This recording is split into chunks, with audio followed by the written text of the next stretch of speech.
Dobar večer, gospođe i gospari. Zahvaljujem na vašem dolasku u Umjetničku galeriju Dubrovnik povodom otvorenja izložba Petra Dolića, Gundulićev san. Srdačno pozdravljam predsjednicu Upravnog vijeća Umjetničke galerije Dubrovnik, izvanrednu profesoricu, doktoricu znanosti, povjesničarku književnosti Katiju Bakija.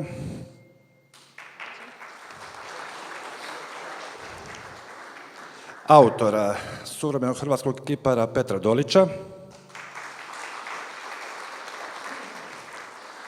kustosicu, istaknutu povjesničarku umjetnosti Ivu Kerbler,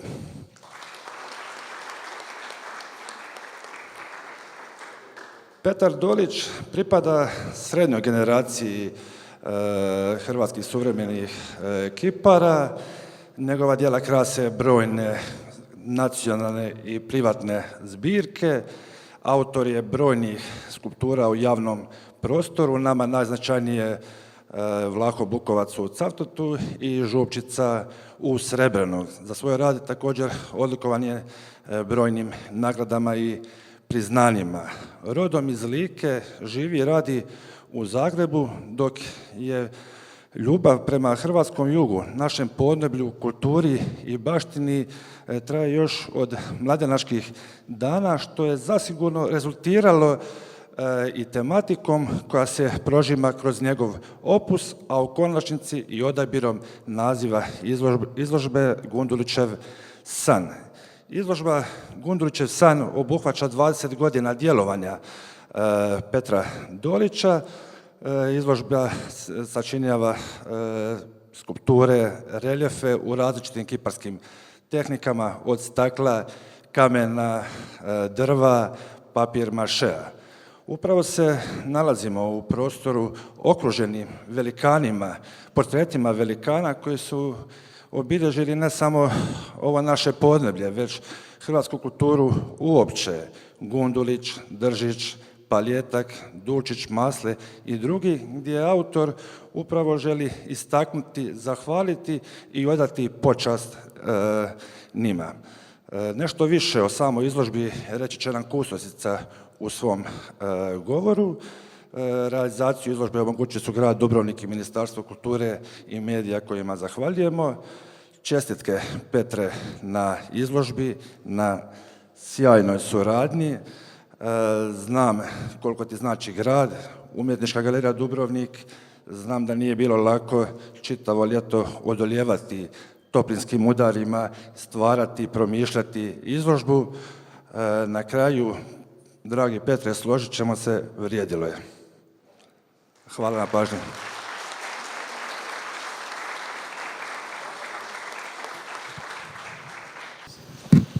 Dobar večer svima. Jako mi je drago da je Dubrovnik i galerija da su ugostili djelo Petra Dolića. On je danas zaista, bez da ga previše hvalim, najautentičniji i najcjenjeniji suvremeni kipar, recimo srednje, kako se to kaže, generacije. I put do tog statusa zaista nije bio lak i jednostavan. Naravno, ono što je kolega već ranije rekao, Tonko Smokvina, daje se naslutiti da je Petar Dolić baštinio kroz neke svoje zavičajne elemente, porijeklo, podneblje, tu jednu urođenu strast prema materijalima iz prirode, ali opet s druge strane ne možete naučiti biti dobar kipar. Možete savladati neke elemente zanata, neke elemente likovne forme, ali morate to nositi u sebi.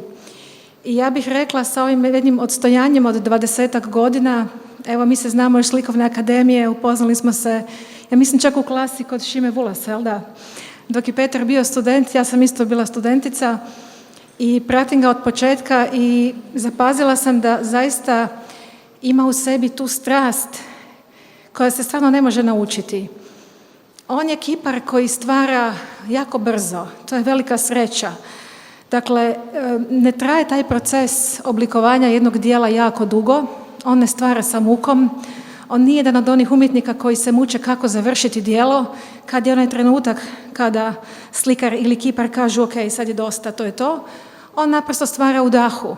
Možda nije najsretnija prispodoba, ali u jednom smislu kao što je radio Edo Murtić, koji je slikao jako brzo u dahu. Petar ima tu kvalitetu da kada vidi neku impresiju u pejzažu ili neki motiv koji ga povuče ili neki kiparski problem, nešto za što smatra da bi mogao transponirati ili u staklo ili u kamen ili u metal ili u kaširani papir, on odmah to odradi. On odmah trči u atelje ako može i on to vrlo brzo dovrši. Zato neka vas ne čudi takva količina djela koju je uspio u tako kratkom vremenskom roku napraviti upravo za dubrovačku izložbu. Zapravo 70% djela je stvarano u zadnjih par mjeseci gotovo.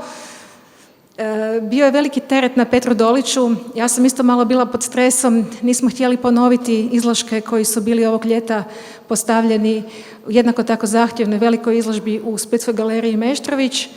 I Petar je gotovo do zadnjeg dana prije transporta za Dubrovnik još dovršavao neke svoje radove. Meni je to fantastično. Meni je to dokaz da je on umjetnik koji je totalno posvećen svojem radu, da je on kipar koji što se kaže, diše ili živi svoju skulpturu. A i to je isto jedan veliki argument zašto je došao do takve današnje pozicije. On ne stvara radi karijere, radi ambicije, radi slave. Njemu je to naprosto unutrašnja energija koju mora prenijeti u jedan materijal.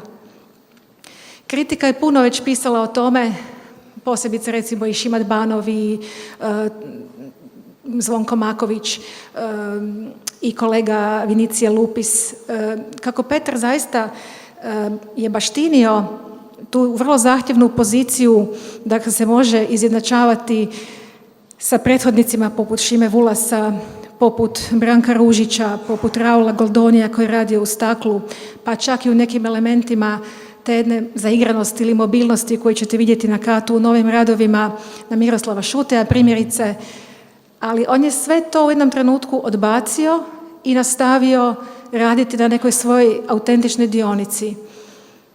To su jako zapravo teške komparacije, ja se ne volim isto razbacivati sa nekim velikim imenima i uspoređivati mlade umjetnike ili mlađe umjetnike sa nekim zaista velikim prethodnicima, ali u Petrovom slučaju moram to napraviti također jer tu se vidi koliko je on uspio postati i biti svoj.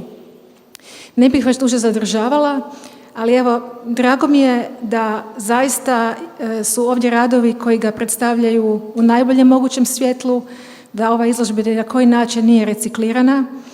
Jedino Vlatko je također novi rad dolje u Atriju je bila predstavljena u Splitu, ali ovdje opet ambijentalno funkcionira u jednom sasvim novom, rekla bih, prostornom kontekstu, sasvim novom ambijentu i također pokazuje zapravo metaforički kako je umjetnička galerija Dubrovnik žarište u kojem se zbiva dobra kvalitetna umjetnost i zapravo iz daljine je vrlo prepoznatljiva ta visoka vlat od malo preko 6 metara.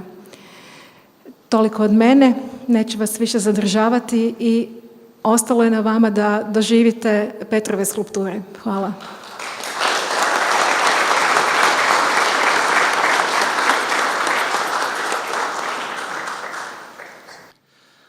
Lakše je kipariti nego pričati. Sjetio sam se svog profesora Miroslava Šuteja, ima je otvaranje jedne izložbe i onda je rekao, tražio se od njega da nešto kaže o izložbi, onda je rekao, pa ja se prezivam Šute, to znači šutjeti. I super se izvukao, ja se sad ne mogu izvući, ali hvala vam svima što ste došli, hvala Iva, hvala Katja, hvala Tonko, cijelom timu ljudi koji su mi pomogli, bez koji to ne bi mogli napraviti. Pratim dugi niz godina rad ove galerije koja ima izvrsne izložbe, a u biti naravno da mi je bio san jednog dana da izlažem u ovakvoj galeriji. Rodio sam se u Travniku, odrastao sam u Gospiću, a Dubrovnik sam odabrao kao svoj kiparski grad u kojem mogu učiti, sanjati i evo, još jedna stvar da ima skoro jedno 25 godina da ja nisam bio na godišnjem odmoru. Tako da ću sad onda polako se odmarati i naravno još je toplo more, čujem da je 25, pa idemo sutra na kupanje. Hvala vam svima što ste došli od srca.